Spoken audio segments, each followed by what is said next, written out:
What dog have you got there, Tony? Well, we've got two dogs. One of them's quieter, but the little one is she's a Chihuahua. She's got one eye. We adopted her because Brilliant. their owners couldn't keep hold of her. They were being kicked out of their rented accommodation Right. because the landlord wanted to sell the property, and they could only get a council house. And the council, I can't understand this for the life of me, but the scumbags who live in council properties these days. They said, "Oh no, you can't have pets. Don't worry, you can have Eastern Albanians going in them, no, can't you?" You know, adopt, don't shop. I think that's tremendous. Absolutely, no, we'd never do that. Our other dog's a rescue dog as well. I'd never go and buy one from a breeder. She's only got one eye as well, but bless her. She's 2 years old, but she's very yappy, typical Chihuahua yappy, and she's not really had that much training. So we're just trying to do the things we do. But she's very needy. And I mean, half the time when I was on you, she was sort of standing next to me, one of the two. Come on, Dad. What's going on? What's going on? Chris has got a couple of Labradors who enter his house like a SAS SWAT team because he secreted biscuits behind doors and boots. So normally when because I'm quite a big guy, dogs come in, they immediately want, oh, you're new, never met me before. They're like, yeah, out the way, Tubby. We need to get to the biscuits.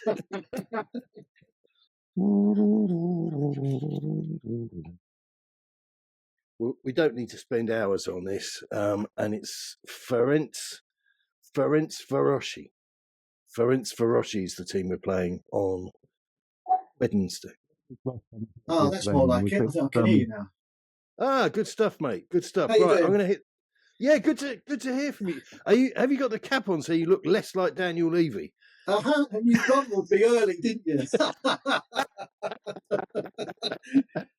He doesn't want to meet me on the street. I'll tell you, mate, he doesn't want to meet me on the street after that accusation. I've got a feeling that may be something that he doesn't want it to happen in real life with a number of people.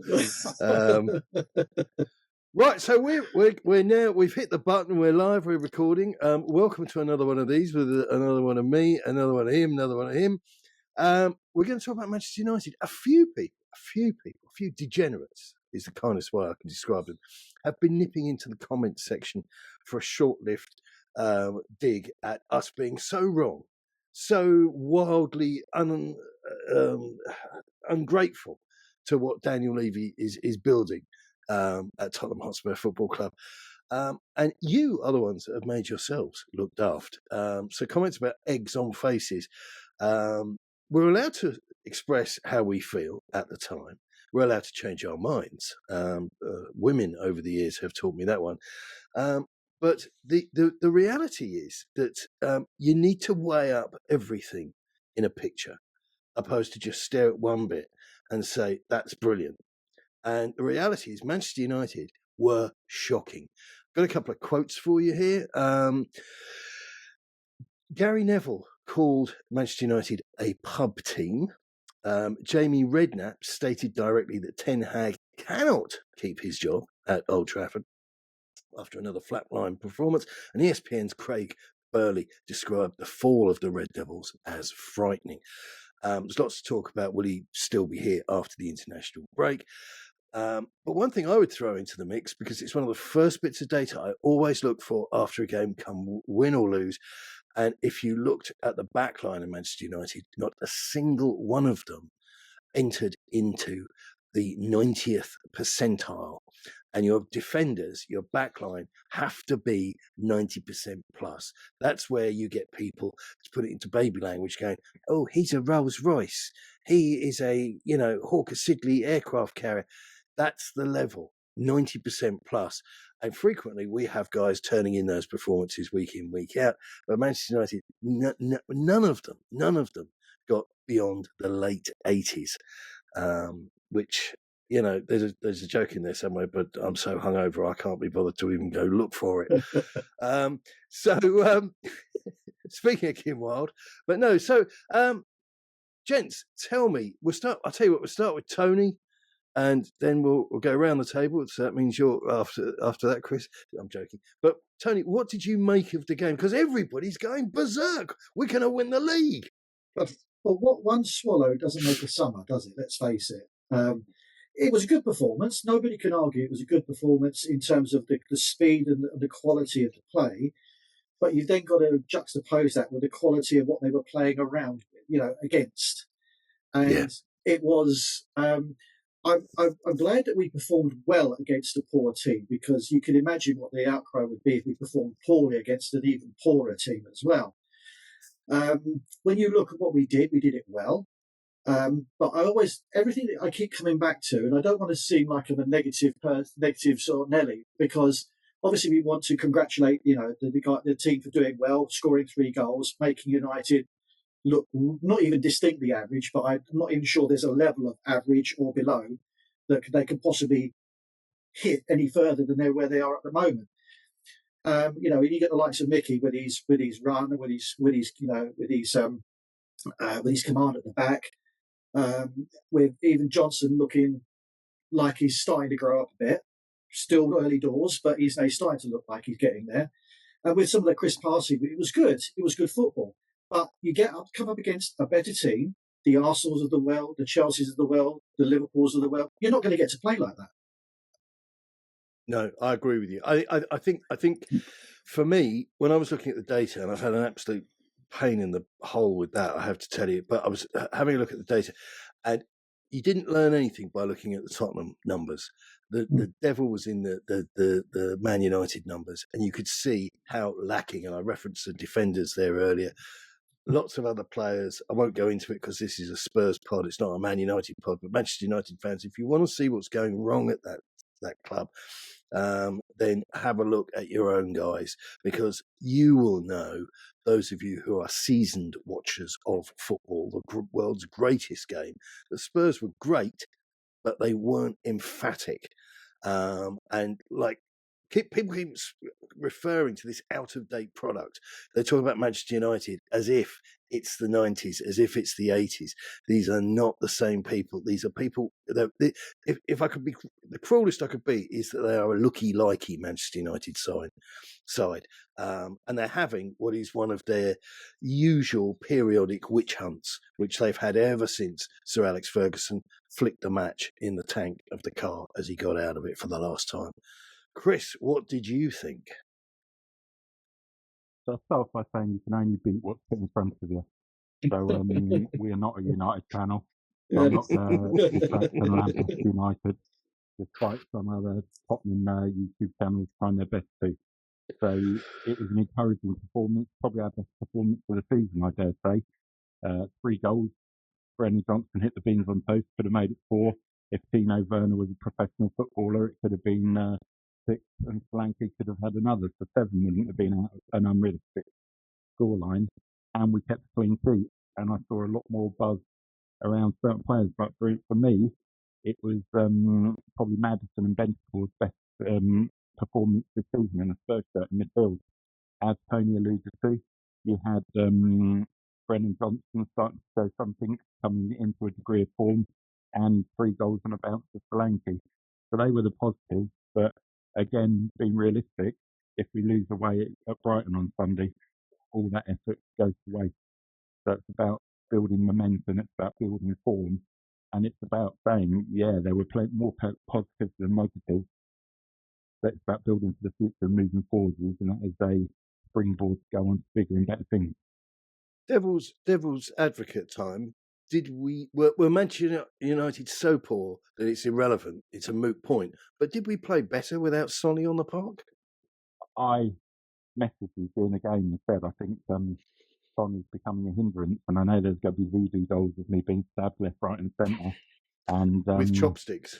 Yeah, with chopsticks. But he's 33 this year. Mother age catches up with us all. We all lose our legs, and we're unable to do now, all 3 of us, what we could do when we're 18. We think we can in our minds, but reality kicks in and we can't. And I think he is becoming so laboured that he's no longer got the legs or the mobility to play left wing. If you go play him, it's through the middle, but that's not going to happen because we spent 65 million on Solanke. What about you, Tony? Did you have any thoughts on the absence of our Asian friend? I think I pretty much will echo what Chris says there, because it's my wife is a devoted Sonny fan. She and got Sonny mugs and Sonny shirts, all the sort of thing. She loves him. Okay, and he's the one to blame. Exactly, and she's normally stuck by him through thick and thin, even when he's had poor runs of form, what have you. But even she said no, he's done now. And I think when you get, not saying that her word is absolute law, but when you get people who are steadfast fans and have always been really loved the way they played their football, to see that light being slowly extinguishing is quite sad in some respects, because there's such a legacy. When he has played with us and when he's done well, when he had those golden years with Kane, it almost feels like that legacy is just being a little bit tarnished by him. Kind of, I don't know if it's outstaying his welcome is the right way to describe it, but where you get we get like boxers and what have you, and sports people who have just taken one fight too many, or they've just taken one game too many, and it's starting to feel like that with Sonny, and it's a shame really, because he's been such a great player for us. But I do feel that we benefited from his absence.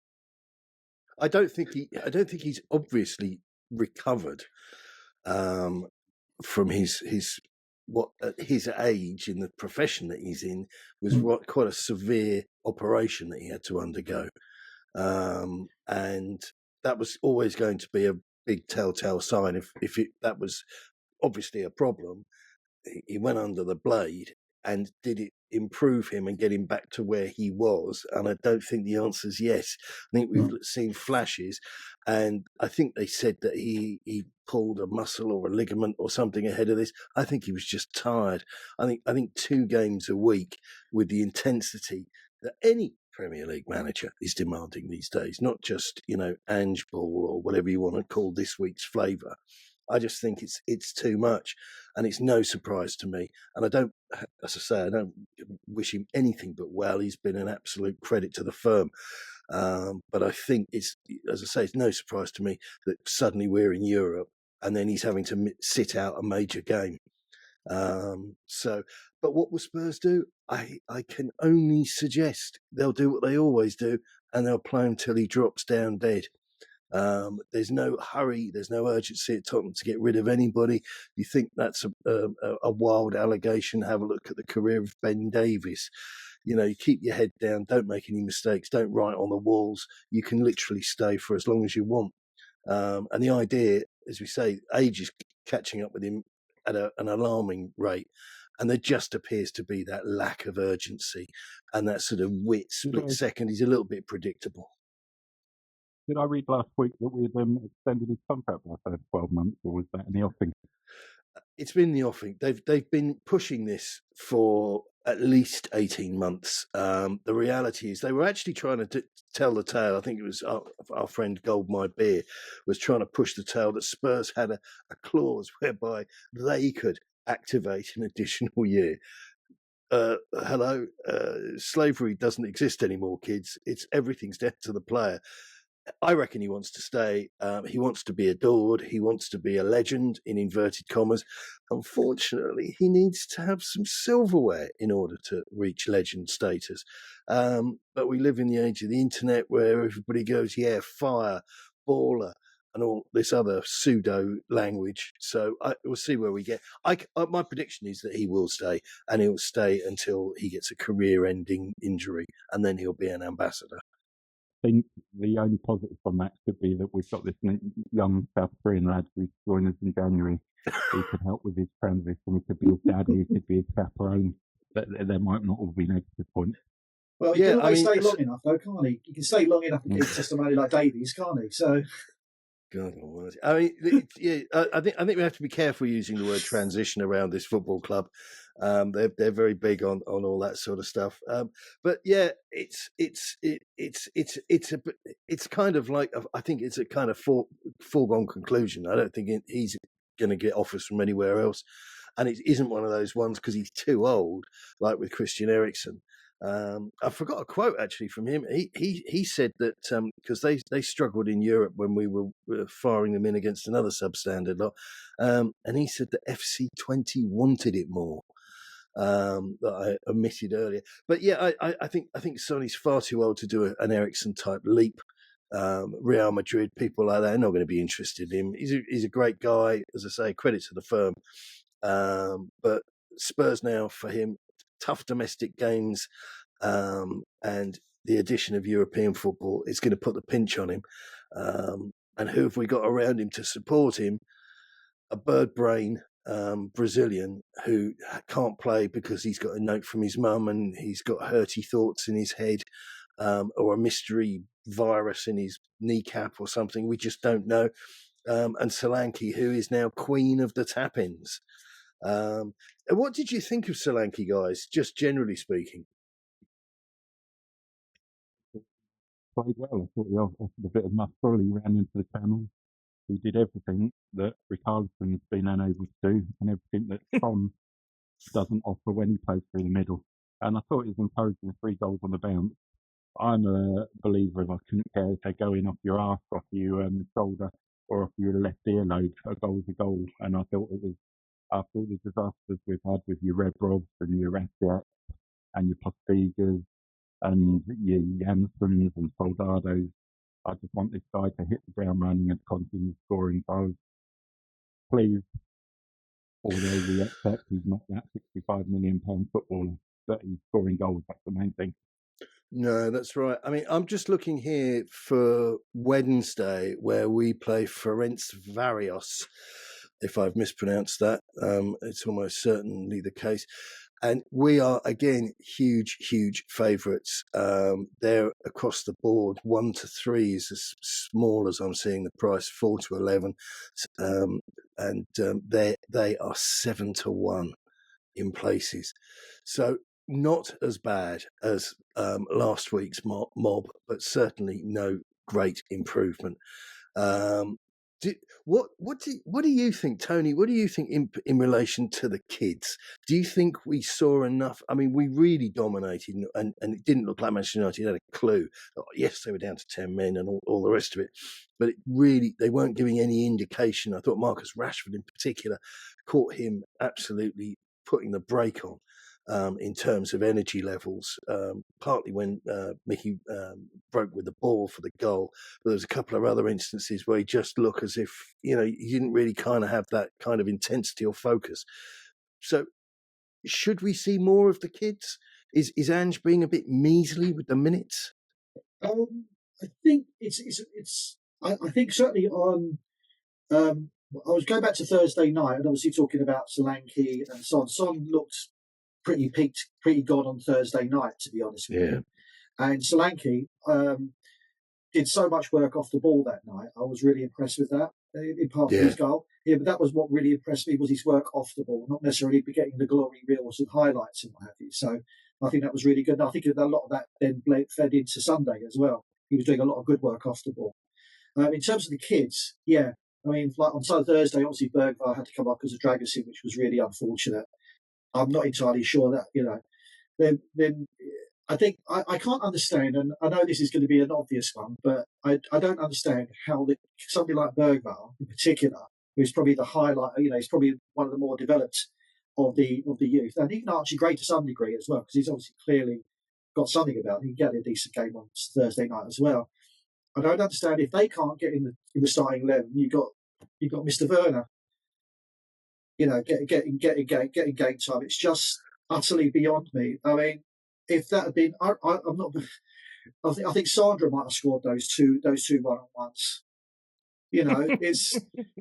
It's just it's kind of Benty time, isn't it? Sort of thing on those. It's just like, what are we doing with this guy? Really, what are we doing with him? That first one towards the end of the first half, that 41st minute or something, when he was played through, his whole body language said it's not going to hit the back of the net. As soon as he got that, you thought the longer he processed what he was trying to do, the worse the miss was going to be. Yeah. Yeah. I think technically Werner is a horrible looking footballer. Yeah, we brought on Mikey Moore, and he had 15, 16 minutes, and towards the death, he cut him from the right and put one past Donana's left post. And you thought, could you ever imagine Werner trying something to that? No, you couldn't. I think the kids are fearless as well. They're they're in the team, but I think they've got youth. People will forgive them for having youth on their side and a little bit of inexperience if they're trying things that are different and being a little bit more bold and daring with their play. I think any decent football fan worth their salt will understand that they have that brashness of youth, and that's a good thing in some respects, because that's how the good become better. Is because they learn through experimenting, they learn through their mistakes, they understand what they need to do. And I don't. That's one thing I will say. That he's probably not doing enough of that. He's probably not allowing them to be bold enough at the moment, and not having enough time. Well, you think about the football club and our motto is dare to do. So what if we are going to do that, we need to dare and take a chance on the youth and accept that they're going to do some amazing things. They go do some naive things, but they will only develop by getting minutes. And Fenevarov, or whoever the Hungarians are Thursday night, you would think 45 minutes, try and get a goal or two ahead, and then what is there to lose? Throw on Will Lankster up front, put Mikey Moore out, and give them 45 minutes of European football to find their feet. Well, isn't that phrase, isn't it? Where if they're good enough, they're old enough. Exactly. That always speaks to mind. Looking at October, we've got this mob on Thursday from Budapest, and then 2 days before we play Brighton away. Then there's a sweet break, which I say through gritted teeth because it means my traffic collapses everywhere. And then we've got West Ham at home. And then that's a period of about sort of 12, 13 days at the end of the month, from the 19th. So it's effectively the last 10 days of the month, where we've got West Ham, and then we're at AZ on the following Thursday. Then it's Palace, and then it's Manchester City.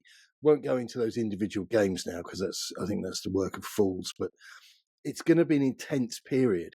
And I think that we really do need to see some class of squad rotation going on.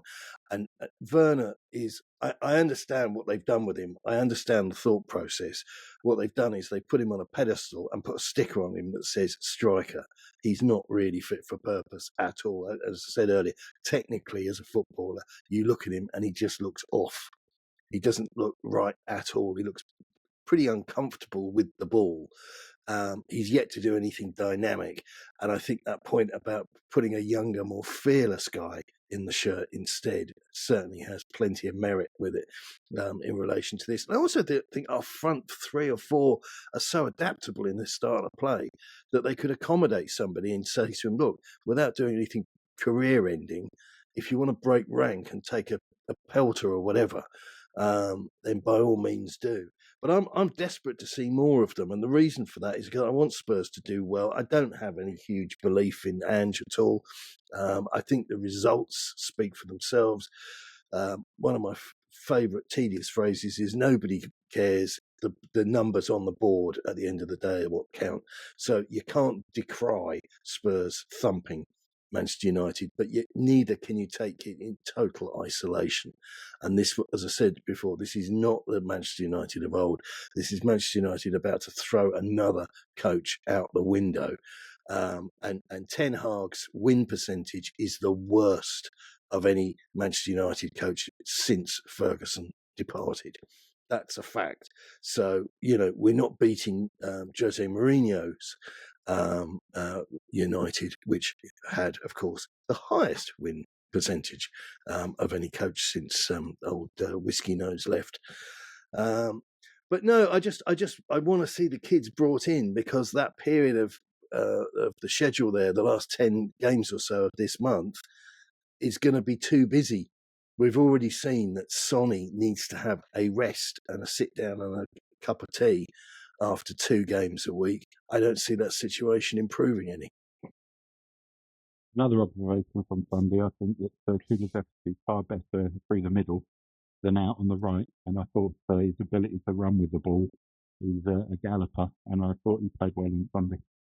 Yeah, he looked freed up. The player that's caught my eye, I have to say, and it's because he's repaired his defensive duties, which were a little bit absent when we first got him, but he's something switched. I know maybe he's been trained. Who knows? They do occasionally do that at Tottenham. But Pedro Porro, looking at his numbers against United, they were impressive, but I don't care because that's one game. And looking at his numbers generally this season, he's in a kind of different dimension to where he's been before. and he's excelling at everything apart from in the air, which you can't criticise any Postecoglou player for doing because we keep the ball on the bloody ground. But he's really looking strong. I mean, if he can keep that going, then people are very quick because it's an obvious one to call out with Mickey. But he does look like an absolute Rolls Royce.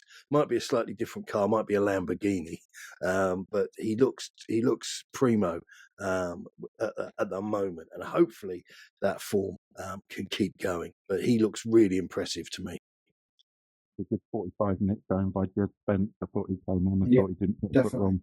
You had before Doggy went off, he was more inverted when Spence came when he hugged the line and took the traditional wing back being wider on the touchline, and I thought he didn't put foot wrong. And I think it's important again to see him get minutes against Berenvara. What to stop him being given 90 minutes. Yeah, I think Jed is a great guy. I think something happened. Like I said a few weeks ago, he didn't look comfortable. He looked a little bit mechanical. He looked like he was carrying the burden of having been given no blurred message on how he was to behave with the ball and to do certain things, and it looked a little bit regimental. But he's come out of himself a little more since then, and the fact that he's not down on the team sheet for Europe is an absolute criminal piece of administration. It frustrates me when that happens. Sorry, Chris. Another Tottenham decision we all query, and I've realised at this point. Yeah, well, it's because Rose West is running the public relations department from her cell. That's that nothing changes. How can we take something that is completely innocuous? Because we haven't got that many players. How can we really fudge this up? Oh, I know. We'll leave out a fringe player that nobody is convinced is going to be outstanding, but we bought him, we own him, he can play. He has had odd flashes of form in the past, which have given us an indication. And there's our guest spokesman. That's a growler and a half pony. Sausages. But we and we leave him out because we want to take more goalkeepers on the plane who aren't any good, which is a shocking state of affairs. Well, would we rather have in that squad? Would you rather have Werner or Spence? I mean, it's a no-brainer for me. Well, he's on £165,000 a week, which is one reason to scratch your head, and then you see his performances, and there's another reason to stop scratching and just put a bullet through it. I mean, he isn't very good. I think if you were sentenced to death by fire in the squad, you would want Timo Werner being a marksman.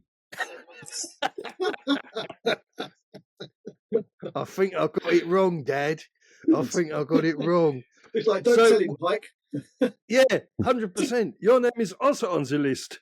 I said only blow the bloody doors off. I see the dad jokes are out in force. So where do we go from here? Because I mean, the fan base are going mental, and by the fan base, I think that's a good phrase to use for them. But the social media sort of big mouths, people who don't want to listen to anything that's vaguely nuanced, people who can't cope with holding two ideas in their head at the same time, even those ideas may conflict with each other a little. As I said, we've had comments. I've booted a couple of people off, and just for anybody leaving comments, I shouldn't really tell you these tricks of the trade, but there's a wonderful little button you get on the YouTube thing, and it says remove user from content, and that means you can still watch, but you don't get to be the cutest girl in the class and make snidey little comments. And I don't mind the comments if they're pithy or if they take us down a peg or two. That's what we're there for. But just coming on and going, heh, you're not bright enough to involve yourself with us. Go and see the Spectrum Brothers. They love all that because they don't regulate anything on their channel. We spoke about this at the weekend, Hates, and I thought very nice comments from John Raper. Clearly knows his football, and it's clearly a fan of the channel. Yeah, George Roper's son. Who knew he'd turn out to be a Tottenham fan after all those years? Yeah. And anybody who wants to pay Chris compliments, I cannot tell you. Obviously, a man with a temper. I can't tell you that the reaction that he receives so much warmth from the praise. So if you've got anything nice to say about Chris, Get it in, because it's hitting home. Every nice thing you say, he's just glowing. He becomes refreshed and youthful again. I mean, look at him. He's been on holiday, but your comments have given him a warmer glow about him than the Cypriot sunshine. So where do we go, lads? Where do we go? I mean, we've only got a couple of games to moan about before we moan about not having any games to moan about. What do we think with the game in Europe? I think it's kind of a gimme. I think we're going to win that. If we don't, there's a problem. And then we've got Brighton. We'll go into them in detail ahead of time. But where do you think now on the back of the Manchester United emphatic victory? I don't think, first of all, it's moaning. I think it's having a realistic opinion on things.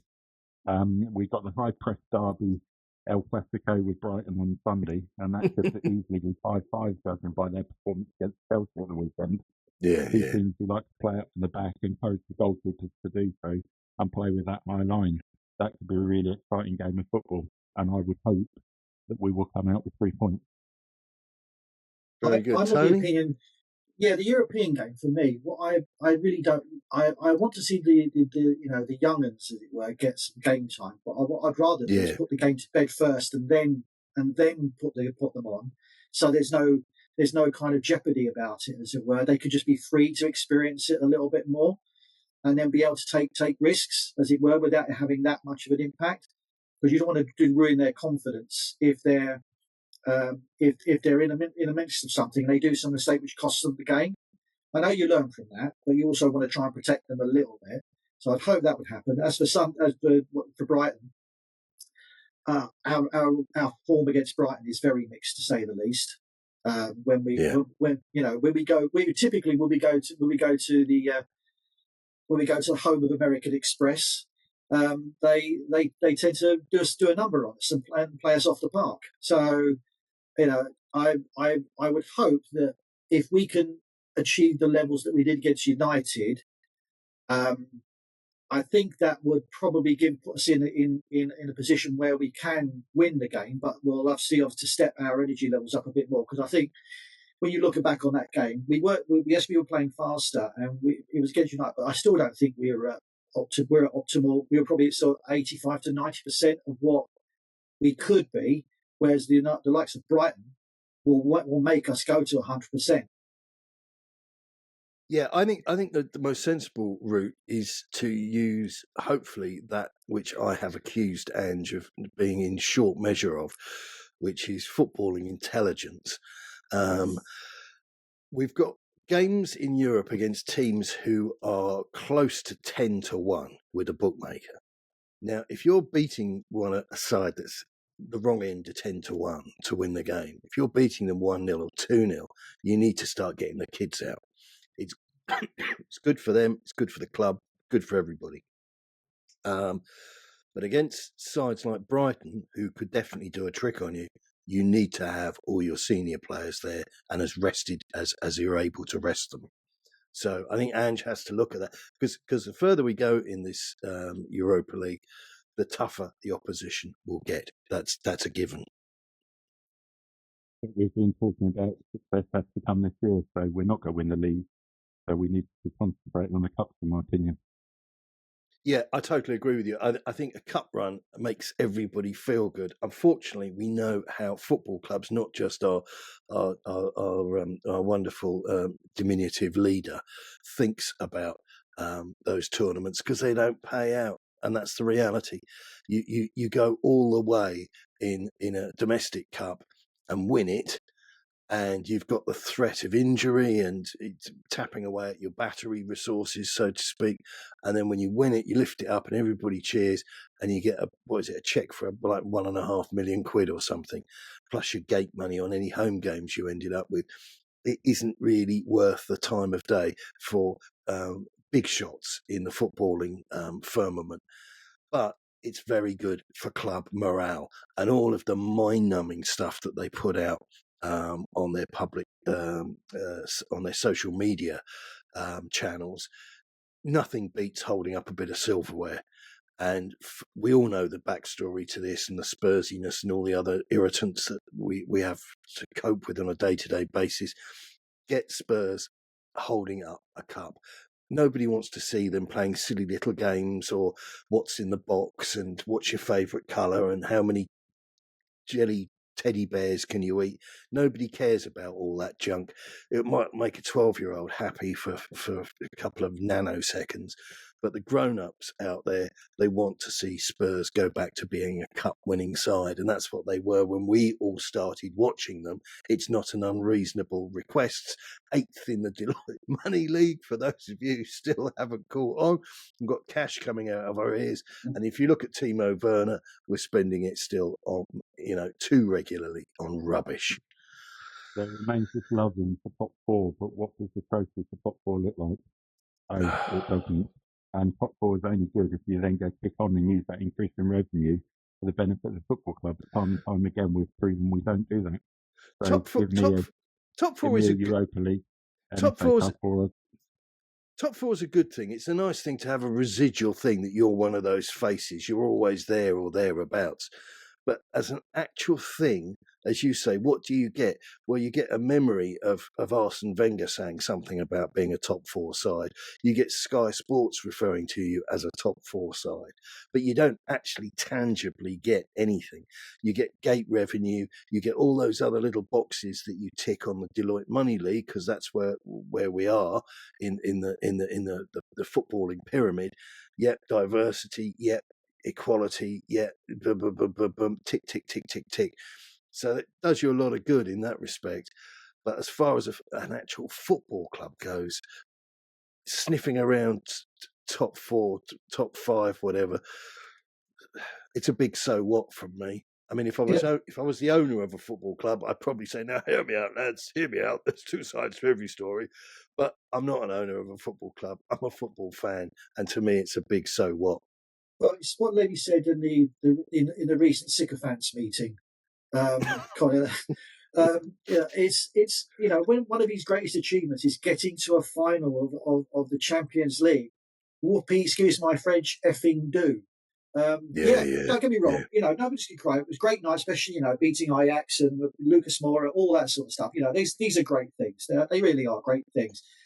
But if you don't win it, you don't get anything becoming, you get a loser's medal. But let's face it, who wants a loser's medal? Ultimately you want to pick up the trophy and show it to the world and say, right, we won, we did it. We're the best in Europe right now.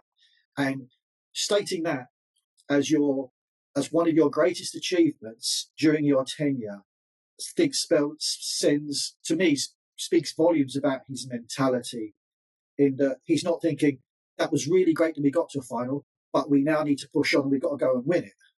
He's not saying that at all. And he's never said that ever since. I mean, his actions after that, we know, speak louder than words. 2 transfer windows, no signings, Poch becoming a coach and not a manager, everything falling apart. And we are where we are because of all of that. To me, that's just, when you talk about trophies, we need the trophies, but, and some people will disagree, but I've never felt that Levy has really truly made a statement of intent on that level.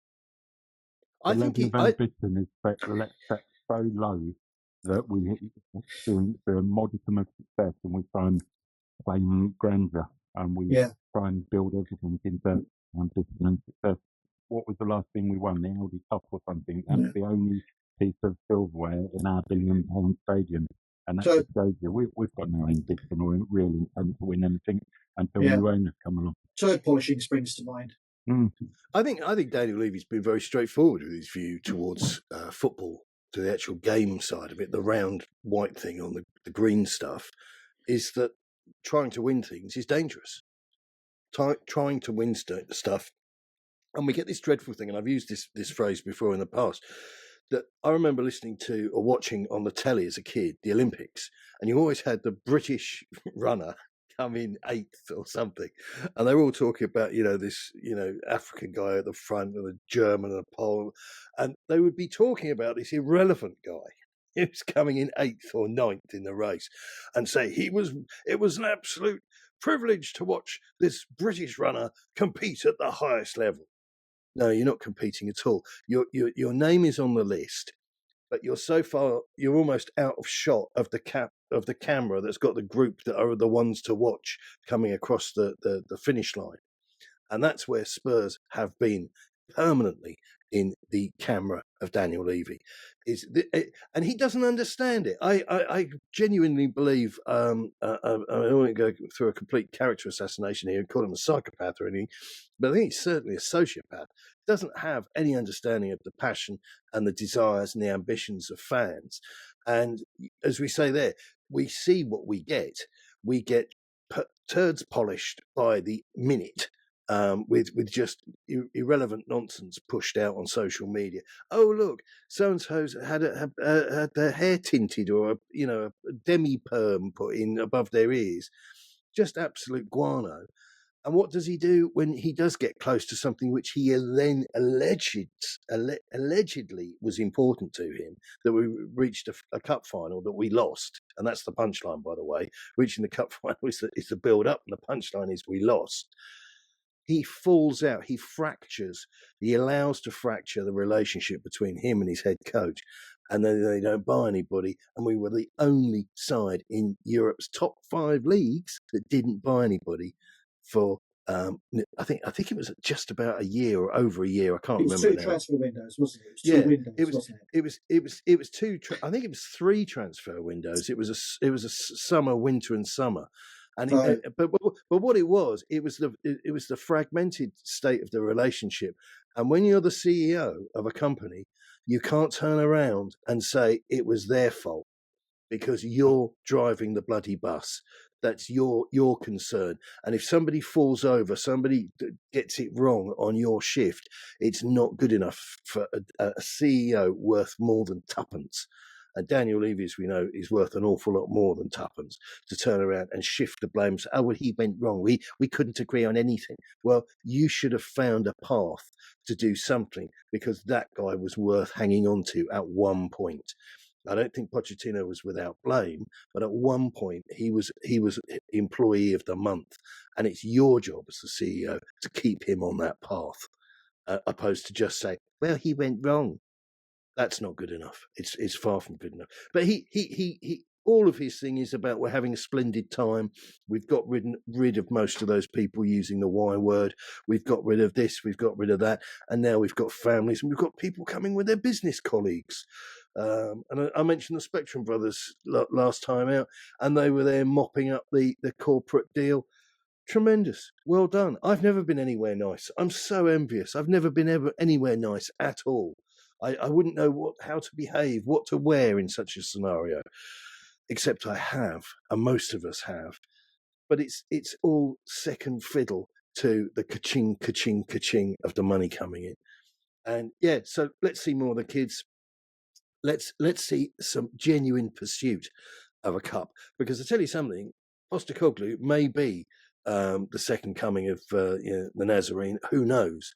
I've been wrong before. I still remember her name.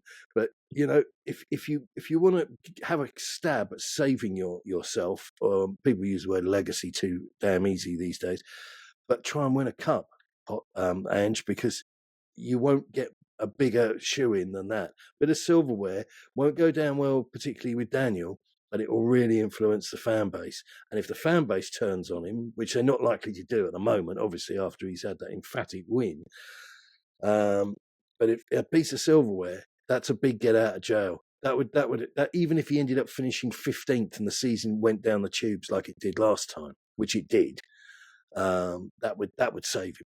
That would absolutely save him. As long as he doesn't get sucked into relegation, but that's a different thing altogether. Right, chaps, I think, I could be wrong, I'm looking at the clock, 46 minutes and 4 seconds. I think we've kind of done a deal here. So thank you very much, Tony. Thank you very much to the big man in the middle, and we'll see you all soon. And don't forget, keep it Tottenham.